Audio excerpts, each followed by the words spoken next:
So George Lucas is returning to Star Wars, and before you roll your eyes, call me the next Mike Zero and click off the video, I would stick around for this one if I were you. Find out why he's returning, how we know, and what project he will be working on. So yes, I know if you're hearing this headline for the 50th time just like I am, you're probably very skeptical about George Lucas returning, but this time is different. We've heard this news 100 times, even dating back to The Force Awakens, but most recently during the Rise of Skywalker production, when everyone was saying that there was a lot of screenings going on for the Rise of Skywalker that a lot of people didn't like. People were saying that people were walking out during the screenings of The Rise of Skywalker, and George Lucas was one of these people. And people were saying that after George Lucas walked out of one of these screenings, which I don't even believe in the first place, that he returned to Star Wars to make his own cut of The Rise of Skywalker, added another Skywalker into the mix and all of that type of stuff. And I'm not gonna lie, as much as I wanted George Lucas to return and make his own cut of The Rise of Skywalker, we all knew that wasn't going to happen. We all knew that all that stuff was just made up for headlines and to get clicks. But this time it's being brought to our attention by a site that isn't even making a big deal out of it. They just added it to their website and stayed quiet. And this website actually has a history of leaking this type of thing in Star Wars in the past. So as you can see on the screen here, I have the IMDB official website pulled up for the Cassian Andor show. And if you click on the full cast and crew tab, you do see the writers and directors that they have so far for this show. And as you can see under the series writing credits, you see George Lucas's name and that he is writing for 2 episodes, and in parentheses next to it, it says characters. Now what this probably means is that he is writing for the characters for 2 episodes, probably characters that are coming in from his Star Wars. Now, am I excited for this?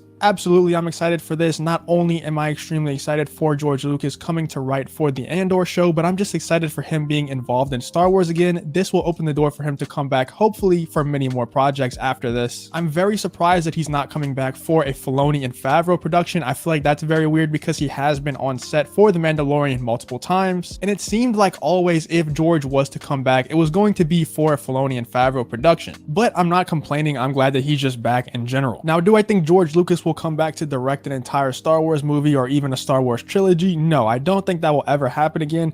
But I do think this opens the door for him to write future projects, for him to produce future projects, and just be around Star Wars more, give his input more, and for Star Wars to feel like that George Lucas Star Wars again as much as possible. Now, I feel like I would be doing you a disservice if I said that IMDb is 100% right on these types of things every single time. And while IMDb is a very reliable source, 99% of the time they are wrong sometimes. But if you think back to The Mandalorian Season 2, IMDb were actually the ones that gave us the news that Tamora Morrison would be returning as Boba Fett. You see, what happens is IMDb credits are a big deal for actors and actresses. Actors and actresses want their IMDb credit as well as writers, directors, producers, etc. And the agencies for these actors, actresses, producers, all that stuff, they don't care about spoilers for Star Wars. They care about making their clients money. And they care about making their clients successful, which equates to IMDb credits. And for actors like Tamora Morrison to book future jobs, having a Star Wars credit, a Mandalorian credit, and future Star Wars show credits on his IMDb page is a huge deal. So the agency would contact IMDb, telling IMDb that he has been cast as Boba Fett once again, as well as getting cast in other Star Wars parts as well, probably as a clone. And what that does is open the door for Tamora Morrison and his agency to book more jobs for Tamora. Now the thing is, this doesn't necessarily happen with George Lucas. I don't see him having an agency. He doesn't need an agent. He is George Lucas. I don't think George is looking for future jobs. If he wants to make a movie, he could make it himself. So how does IMDb know that George Lucas is writing for the Andor show? Well, another possibility for George Lucas being credited in the Andor show for writing, and a much less exciting possibility, is that they're just using George Lucas's characters. It was heavily rumored that Darth Vader would play a part in the Andor show, so maybe in the episodes that Darth Vader is in, maybe that's only 2 episodes and that's the exact amount that George Lucas is being credited. Maybe for those episodes, George Lucas gets a writing credit because he created that character. Or maybe George is just getting credit for that character being in the show and IMDb mixed it up and put a writing credit. But nonetheless, George Lucas being involved in Star Wars again is a very positive sign for Star Wars as a whole, and also for my mental, and I know a lot of other Star Wars fans need this victory right now. But another possibility for this is it's just a PR stunt to try and take the attention off of the Gina Carano situation. Once again, another much less exciting possibility, but it is a possibility nonetheless. Let me know what you guys think in the comments about George Lucas returning to Star Wars. It is only a possibility, but it seems like a very strong one at this point. As I said before, if George Lucas is involved in any way in the Andor show or any other show in Star Wars, I am very excited because this just opens the door for him to come back for future projects. I hope he at least comes back and tries to give it that George Lucas feel once again, but let me know in the comments if you think he's going to ruin Star Wars, make it worse, make it better. Let me know what you guys think in the comments. If you don't know, I have dropped some merch. The link to that will be in the description if you want to support the channel and also get something in return. If you want to find me on Twitter, the link to that will be in the description. Follow me to see when I go live and all that good stuff. And also, if you want to join the Discord, the link to that will be in the description as well. If you did enjoy this video, consider checking out some of my other content and maybe subscribing to the channel. But other than that, thanks for watching the video and hope to see you on the next one.